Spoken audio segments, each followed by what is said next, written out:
Hi అండి, నమస్తే. Welcome back to Veni's kitchen. ఈరోజు వేణీస్ కిచెన్లో టమోటా పచ్చిమిర్చి చట్నీ సింపుల్గా టేస్టీగా రోటిలో చేసే చట్నీ అండి. ఇది ఎలా తయారు చేయాలో చూపిస్తాను. ఈ చట్నీని ఒకసారి ఇలాగా రోల్లో వేసి చేయండి, టేస్ట్ చాలా బాగుంటుంది మిక్సీలో వేసేదానికన్నా. ఇప్పుడు దీన్ని ఎలా తయారు చేయాలో చూపిస్తానండి. ఈ చట్నీని అన్నం, చపాతీలోకి, అలాగే దోశ, ఇడ్లీలో కూడా టేస్ట్ బాగుంటుందండి. దీని తయారీ కోసమని ఒక ప్యాన్ తీసుకోవాలి. దానిలో ఒక స్పూన్ దాకా ఆయిల్ వేసుకోవాలి. ఆయిల్ కొద్దిగా హీట్ అయిన తర్వాత దీనిలోకి పచ్చిమిర్చి ఒక 50 గ్రామ్స్ దాకా తీసుకుంటున్నానండి. అంటే నేను టమోటా పచ్చడి అన్నాను కదా, టమోటాలు వచ్చేసి 150 గ్రామ్స్ తీసుకుంటున్నాను. దానికి కాను పచ్చిమిర్చిని 50 గ్రామ్స్ దాకా తీసుకుంటున్నానండి.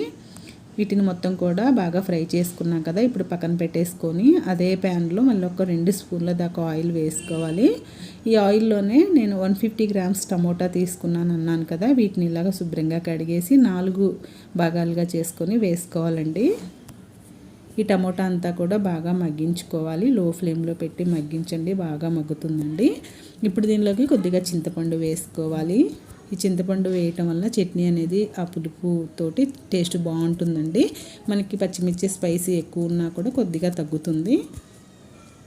ఇది మొత్తం కూడా మనకు ఆయిల్ తేలేంత వరకు మగ్గించుకోవాలండి. చూడండి, ఇలా ఏమాత్రం మగ్గితే సరిపోతుంది. ఇప్పుడు దీన్ని చల్లగా అయ్యేంతవరకు వెయిట్ చేయాలండి. ఈ లోపల ఏంటంటే మనం రోటి చట్నీ అన్నాం కదా, రోల్లో వచ్చేసి ఇప్పుడు మనం ముందుగా వేపి పెట్టుకున్న ఈ పచ్చిమిర్చిని వేసుకొని కొద్దిగా కచ్చా పచ్చాగా దంచుకోవాలండి.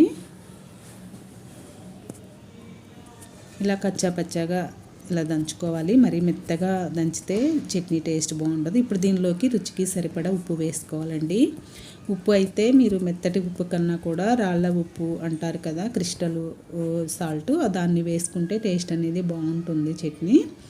ఇప్పుడు ఈ పచ్చడి ఇలా దంచుకున్నాం కదా, దీనిలోకి మనం ముందుగా ఉడికించి పెట్టుకున్న టమోటాలను కూడా వేసుకొని మొత్తం ఒకసారి బాగా ఆ పచ్చిమిర్చి పేస్ట్ తోటి కలిపేసుకొని ఇలా మెత్తగా దంచుకోవాలండి. టమోటా ముక్కలంతా కూడా మెదిగేంత వరకు మనం ఇలాగా దంచుకోవాలి. చట్నీ చాలా బాగుంటుందండి, టేస్ట్ ఒకసారి ట్రై చేయండి, చూస్తేనే నోరు ఊరుతుంది కదా. ఓకే అండి, ఇలా మొత్తం కూడా బాగా మెదిగింది కదా. ఇప్పుడు దీనిలోకి వెల్లుల్లి రెబ్బలు 7-8 దాకా వేసుకోవాలండి. ఈ వెల్లుల్లి రెబ్బలు వేయటం వలన మనకి చట్నీ టేస్ట్ అనేది బాగుంటుంది, మంచి అరోమా కూడా వస్తుంది. ఓకే అండి, చూడండి రెడీ అయిపోయింది పచ్చిమిర్చి టమోటా చట్నీ. మీరు కూడా ఇలా ట్రై చేయండి. ఈ రెసిపీ నచ్చినట్టయితే లైక్ చేయండి, అలాగే షేర్ చేయండి. మరిన్ని రెసిపీస్ కోసం వేణీస్ కిచెన్ని సబ్స్క్రైబ్ చేయండి. Thank you.